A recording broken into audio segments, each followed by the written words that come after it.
हे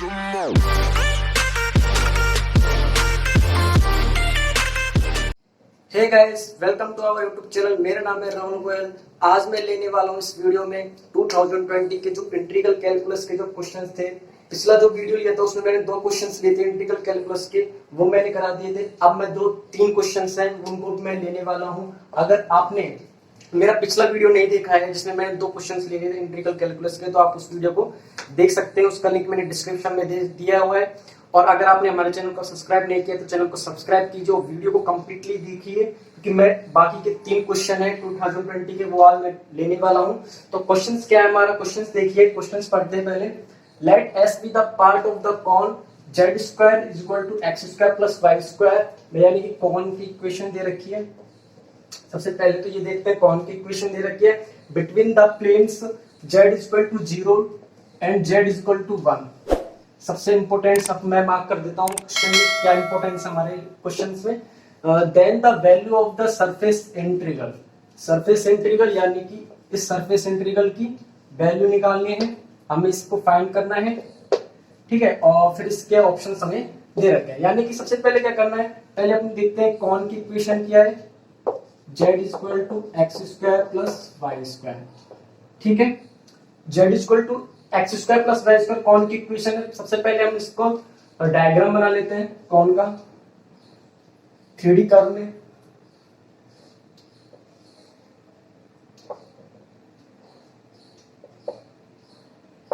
ये z हो गया, ये x हो गया और ये हमारा y हो गया, ठीक है।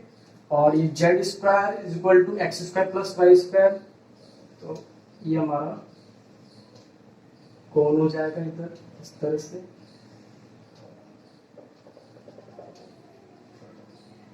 और हमें क्या दे रखा है, बाउंडेड बताया हुआ है कि z the plane z is equal to 0 and z is equal to 1 से बाउंडेड है। यानी कि z इज इक्वल टू 0 से z इज इक्वल टू 1 से बाउंडेड है हमारा कौन। ये हमारा कौन है जिसका इक्वेशन दे रखी है z square is equal to z is equal to under root X square plus Y square. ये हम पॉजिटिव लेंगे क्योंकि ये पॉजिटिव क्वाड्रेंट में। और ये हमारा सरफेस हो गया s, कौन का सरफेस हो गया। तो ये हमारा डायग्राम है। और प्लेन क्या थी हमारी, z is equal to 0 to z is equal to 1, ये प्लेन थी। अब क्या हमें निकालना क्या है, double integration X square is equal to Y square ds, ये हमें निकालना है। सबसे पहले हमें ds का पता होना चाहिए। ds क्या है, हमारा ये सरफेस है कौन का, तो इस सरफेस का s, तो ds क्या हो जाता है under root 1 plus del z over del x का square plus del z over del y का स्क्वायर, ये होता है ds। तो ds फाइंड कर लेते हैं। ds फाइंड करने के लिए हमें चाहिए z की इक्वेशन। z की इक्वेशन हमें दे रखी है, यानी कौन की इक्वेशन दे रखी है, जहां पर del z over del x निकाल सकते हैं। Del z over del x क्या हो जाएगा अपना 1/2 root X square plus Y square, और एक्स स्क्वायर का 2x हो जाएगा, यानी कि हमारा x upon root X square plus Y square. ये हमारा del z over del x हो गया, ठीक है। अब क्या निकालना है इसमें, del z over del y निकालना है। इसी तरह से हमारा del z over del y क्या हो जाएगा, y upon root X square plus Y square. So friend, इस तरह से हमारा del z over del x हो गया, del z over del y निकाल लिया। तो ds क्या आ जाएगा हमारा, ds हो गया, इसका होल स्क्वायर करना है del z over del x का, और del z over del y का भी होल स्क्वायर करना है, यानी कि अपना क्या आ जाएगा X square upon X square plus Y square and Y square upon X square plus Y square, ठीक है। इस तरह से ds क्या हो जाएगा, हमारा ds अगर लें से ले तो ये अपना हो जाएगा X square plus Y square, और ऊपर भी एक्स स्क्वायर यानी 2x square plus Y square, ये इससे कैंसिल हो जाएगा। तो ds हमारा √2 आ गया, और ये dx dy होता है, यहाँ लिखना भूल गया, dx dy। तो ये हमारा ds हो गया, ये हमारा ds हो गया। इस इक्वेशन में अब ds रख देंगे, इस इंटीग्रल के अंदर ds रख देंगे। और ये हमारा ds क्या हो गया, √2x² plus y² dx dy, इतना हो गया। अब क्या है हमारा इक्वेशन, क्या है हमारी, z=x² प्लस y², ये हमारा z=x² प्लस y²। अगर अपन इस पर z=1 प्लेन कट करेंगे तो हमारा प्रोजेक्शन क्या आएगा, हमारा अगर इसमें z=1 प्लेन इस कॉन को कट करेगा तो हमारा एक प्रोजेक्शन निकलेगा। प्रोजेक्शन क्या होगा, एक सर्कल होगा 1 रेडियस का, यानी कि इस तरह का एक सर्कल नजर आएगा आपको, x² प्लस y² 1, ये प्रोजेक्शन हो गया हमारा सर्कल। तो इसी से अपन क्या रख देंगे, लिमिट रख देंगे। लिमिट क्या हो जाएगी, r=0 to r=1 and θ=0 to θ=2 पाई, क्योंकि ये हमारा प्रोजेक्शन हो गया, जो सर्कल है थीटा बराबर 0 से यहाँ थीटा बराबर पाई करता है, और पूरा सर्कल अगर हम ले तो इसमें 2 पाई लिमिट हो जाती है, और r=0 से यहाँ r=1 इतना हो जाता है। अब इसको हम लिमिट रख देंगे पोलर में चेंज करने पर, पोलर में x² प्लस y², इसको पोलर में चेंज करूंगा तो ये r² हो जाता है, dx dy भी पोलर में चेंज हो जाएगा तो r dr dθ, ये इतना हो गया। लिमिट क्या है हमारी, r=0 to r=1, r=0 to r=1, और थीटा की लिमिट क्या हो जाएगी, थीटा बराबर 0 से थीटा बराबर 2 पाई, क्योंकि अभी पोलर में चेंज हो गया तो लिमिट भी पोलर में आएगी। r की लिमिट आ गई थीटा, r की 0 से 1 और थीटा बराबर 0 से 2 पाई, तो ये इतना हो गया हमारे पास।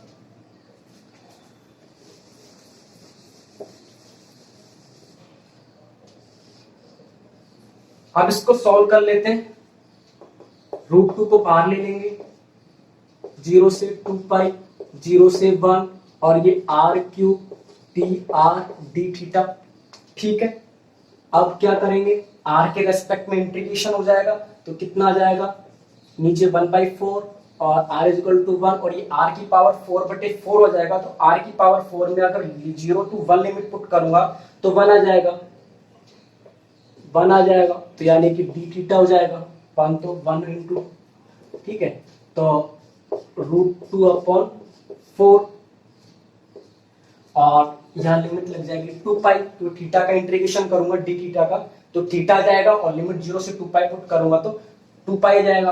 2 से इसको मैं कैंसिल कर देता हूं, और √2 को इस 2 से कैंसिल करूंगा तो 1/√2 आ जाएगा, तो पाई अपॉन √2, यानी कि अपना आंसर आ गया। और आंसर इस ऑप्शन से मैच मिल रहा है अपने को, बी ऑप्शन से। तो करना क्या था, बिल्कुल सिंपल क्वेश्चन था, इस डबल इंटीग्रेशन को सॉल्व करना था। सर कौन की इक्वेशन हमें दी थी, डायग्राम ने बना लिया था, डायग्राम बनाने के बाद हमें चाहिए था ds। ds कहां से निकला, इस कौन से। ds की इक्वेशन होती है √1 plus del z over del x का whole square plus del z over del y का whole square dx dy। Del z over del x यहां से निकालिए तो कौन से, वो अपन ने पुट करके हमने ds निकाल लिया था, √2 dx dy, जो हम इस इंटीग्रेशन के अंदर रख दिया था। और बिल्कुल इसको इंटीग्रेशन को सॉल्व करने पर अपना आंसर पाई अपॉन √2 आ गया, और ऑप्शन बी अपना राइट हो गया। तो इस तरह से थर्ड क्वेश्चन था इंटीग्रल कैलकुलस का। नेक्स्ट, तो आगे अपन नेक्स्ट क्वेश्चन लेते हैं, क्वेश्चन नंबर 4। इसमें क्या दिया हुआ है इस क्वेश्चन में, let S be the part of the surface of the parabola. यहाँ अपने को पैराबोला की इक्वेशन दे रखी है, ठीक है, which is above the plane z = 0 and d be the projection on the xy plane and then the area of s equal, यानी कि हमको एरिया निकालना है, s निकालना है, ठीक है। क्या इंटीग्रेशन लगेगा इसमें, क्या फॉर्मूला लगेगा, क्या दे रखा है अपन को, पैराबोला की इक्वेशन दे रखी है z = 16 - x² - y², ये दे रखी है पैराबोला की। और फिर ये क्या बोल रहा है कि एक प्लेन है z = 0, प्लेन क्या है, z = 0, ठीक है, z = 0 प्लेन है। अब z = 0 प्लेन अब इस पैराबोला को कट करेगा तो अपने पास प्रोजेक्शन क्या आएगा, प्रोजेक्शन पर हमारे पास आएगा एक सर्कल x² = 16, क्योंकि z = 0 जब मैं इसमें रखूंगा तो अपने पास इक्वेशन क्या जाएगी एक सर्कल की, ये वाली x² + y² = 16, यानी कि इसका जो r के हो गया 4 हो गया, ठीक है, अब प्रोजेक्शन हो गया और फिर एक्स वाई प्लेन पर प्रोजेक्शन है। एक्स वाई प्लेन में प्रोजेक्शन क्या नजर आएगा, एक circle X square plus Y square is equal to 16, एक सर्कल आ जाएगा। और फिर अपन को निकालना है then the area of the area of S equal, तो इंटीग्रेशन क्या हो जाएगा, integration under root 1 plus del z over del x, क्योंकि प्रोजेक्शन हो रहा है ना तो ये फॉर्मूला यूज होता है। ठीक है, जहां जेड हमारे पास ये है तो del z over del x निकाल लेते हैं। Del z over del x क्या हो जाएगा, del z over del x minus 2x हो जाएगा, और इसी तरह से del z over del y हो जाएगा हमारे पास माइनस 2y। ठीक है, अब इसके अंदर हम रख देते हैं del z over del x की वैल्यू रख देते हैं और del z over del y की वैल्यू रख देते हैं। अंडर रूट 1 प्लस तो 2x रखेंगे तो इसका स्क्वायर 4x स्क्वायर हो जाएगा और 4y स्क्वायर हो जाएगा dx dy। और ये जो क्वेश्चन है ना, क्वेश्चन नंबर 4, ये पार्ट जेम 2020 के पार्ट बी में एमएसक्यू में आया था, यानी मल्टीपल सेलेक्टेड क्वेश्चन था, यानी कि इस पे एक से ज्यादा आंसर थे। तो वो अपन को देखना है कि इसमें क्या क्या ऑप्शन राइट होंगे। डबल इंटीग्रेशन 4 अगर मैं कॉमन ले लेता हूं तो अंदर x square plus Y square dx dy आ जाएगा। ठीक है, अब देखो एक ऑप्शन तो हमें मिल गया, एक ऑप्शन तो हमें मिल गया, ये ऑप्शन तो राइट हो गया, बोला ए ऑप्शन तो हमें मिल गया। अब बाकी के ऑप्शन में भी चेक करना है कि कौन सा ऑप्शन हमें राइट है, क्योंकि एक से ज्यादा आंसर होंगे ना, एक से ज्यादा ऑप्शन राइट होंगे। तो अब इसमें क्या किया, बाकी की ये तो गलत हो गया क्योंकि ये हमारा ए राइट हो गया तो बी तो हमारा रॉन्ग है।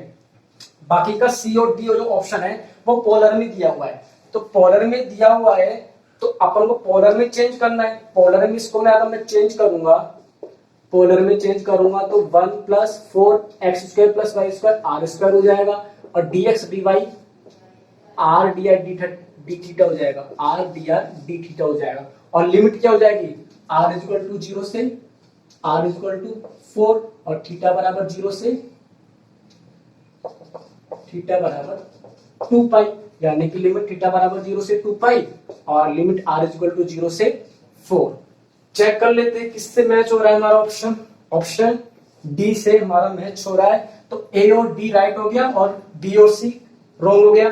तो बिल्कुल सिंपल क्वेश्चन था, कुछ नहीं करना था, बस इसको अपन को पहले क्वाड्रेटिक में सॉल्व करना था, फिर उसको पोलर में चेंज करके ऑप्शन ए और डी राइट कर ले। तो इस तरह से क्वेश्चन नंबर 4 था जेम 2020 का। नेक्स्ट सो मैं लास्ट क्वेश्चन लेने वाला हूँ 2020 का इंटीग्रल कैलकुलस का न्यूमेरिकल टाइप क्वेश्चन है, क्योंकि इसमें हमें के की वैल्यू निकालनी है डिजिट में उसमें आंसर देना था। यानी कि आपको डबल इंटीग्रेशन दे रखा है और इसमें इंटीग्रल भी सॉल्व कर रखा है के e रेज़ टू 4 माइनस 1, यानी कि पहले इस इंटीग्रल को सॉल्व करना है और इस फॉर्म में हमारा आंसर आएगा तो कंपैरिजन करके हम देख लेंगे कि k की वैल्यू क्या है। तो इस इंटीग्रल को हम सॉल्व करते हैं, बहुत इजी क्वेश्चन है। देखिए आप क्या क्या दे रखा है, पहले आपको दे रखा है x, यहाँ पर x की लिमिट दे रखी है और फिर आपको दे रखी है यहाँ पर y की लिमिट।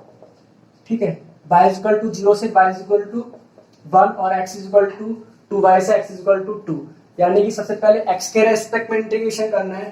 तो x के रेस्पेक्ट में इस तरह इंटीग्रेशन तो हो नहीं सकता और होगा भी तो बहुत टाइम ले सकता है। तो पहले हम क्या करते हैं, इस तरह के क्वेश्चन में हम ऑर्डर चेंज करते हैं। ऑर्डर चेंज करने के लिए यानी कि यहाँ पर जो फर्स्ट लिमिट आएगी वो y की लिमिट आ जाएगी और यहाँ पर जो लिमिट आएगी वो x की लिमिट आ जाएगी। तो इंटरचेंज कर देते हैं, यानी कि ऑर्डर चेंज कर देते हैं। तो हम फिर उसको हम y के रेस्पेक्ट में इंटीग्रेशन करके इजीली सॉल्व कर लेंगे। यानी कि पहले हम डायग्राम बनाते हैं। लिमिट क्या है, 2y से x is equal to 2y से x is equal to 2 and y is equal to 0 to y is equal to 1। इसको हम ड्रॉ करेंगे, इस ग्राफ को हम ड्रॉ कर लेते हैं। ये तो हमारा हो गया y x is equal to 2y और x इज इक्वल टू 2, ये हमारा x इज इक्वल टू 2 हो गया। ठीक है, y इज इक्वल टू 0 क्या होता है, x एक्सिस होता है और y इज इक्वल टू 1, ये हमारा y इज इक्वल टू 1 हो गया, क्योंकि ये हमारा 1 और कॉमा 2 होगा, ये हमारा y इज इक्वल टू 1 हो गया। ठीक है, अब रीजन क्या हो गया, ये वाला रीजन हो गया, ये वाला रीजन जहां लिमिट इस तरह से, जहां पर x is equal to 2y से x इज इक्वल टू 2 है और y is equal to 0 to y is equal to 1 limit दे रखी है। अब इसको हम चेंज करेंगे, यानी कि हमको लिमिट पहले किसकी लिखनी पड़ेगी, यहाँ पर y की। तो y की लिमिट लिखने के लिए क्या कर देता हूँ, रीजन ये, इसी रीजन को लिख देता हूँ, इसी रीजन को ड्रॉ कर देता हूँ। और जहां पर y की लिमिट किस तरह से निकालेंगे, इस तरह से y is equal to 0 to y is equal to x/2, क्योंकि यहां से y is equal to x/2 हो जाएगा और x is equal to 0 to x is equal to 2, ये लिमिट इस तरह से चेंज हो जाएगी। तो लिमिट पुट कर देते हैं, y is equal to 0 to y is equal to x/2 और x is equal to 0 to x is equal to 2। Integration किसका करना है, e raise to x square का dy dx, क्योंकि अब dy पहले इसलिए लिखेंगे क्योंकि हमको y के रेस्पेक्ट में इंटीग्रेशन करना है, y के रेस्पेक्ट में इंटीग्रेशन करना है। तो y के रेस्पेक्ट में इंटीग्रेशन करूंगा तो ये तो कांस्टेंट रहेगा, dy का y हो जाएगा 0 से 2 और ये हो जाएगा e raise to x square, dy का y इंटीग्रेशन y हो जाएगा और 0 से x/2 dx। ठीक है, y के लिमिट पुट कर दूंगा तो 0 से 2 e raise to x square और ये हो जाएगा लिमिट पुट करने पर x/2 dx। 1/2 को मैं बाहर ले लेता हूँ, 0 से 2x e raise to x square dx। ठीक है, इतना हो गया। अब मैं क्या करता हूँ, ऐसे करते हैं थोड़ा सा, इसको मैं ऊपर से 2 से मल्टीप्लाई और 2 से डिवाइड कर देता हूँ, तो 1/4 0 से 2 2x e raise to x square dx। ये इतना हो गया।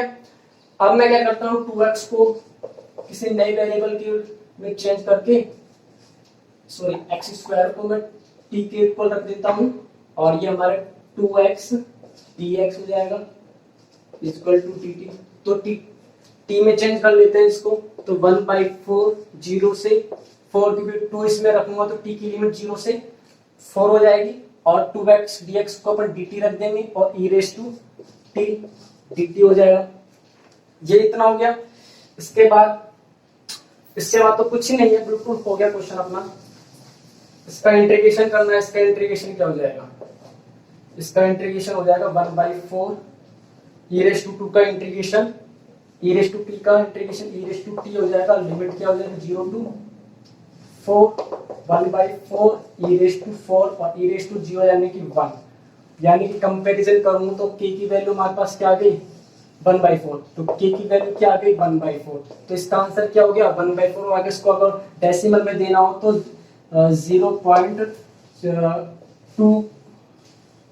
0.22 कुछ इस तरह से इसका डिजिट में आंसर हो जाएगा। बहुत सिंपल क्वेश्चन था, इंटीग्रेशन में इसमें ऑर्डर चेंज करना था। सो आज की वीडियो में मैंने आपके सामने 3 क्वेश्चन लेते हैं इंटीग्रल कैलकुलस के 2020 के। आई होप वीडियो आपको पसंद आया होगा और अगर आपने चैनल को सब्सक्राइब नहीं किया तो चैनल को सब्सक्राइब कीजिए। और कोई भी आपको डाउट्स और क्वेश्चंस में तो मैंने टेलीग्राम ग्रुप बनाया हुआ है जहां आप अपनी डाउट्स और शेयर कर सकते हैं। और वीडियो को ज्यादा से ज्यादा शेयर कीजिए क्योंकि मैं आगे भी 2020 की सीरीज चलती रहेगी जहां मैं क्वेश्चंस लेने वाला हूं। तो आप उस वीडियोस को भी आप देखिए और चैनल को सब्सक्राइब कीजिए, बेल आइकन को प्रेस कर लीजिए। Thank you so much.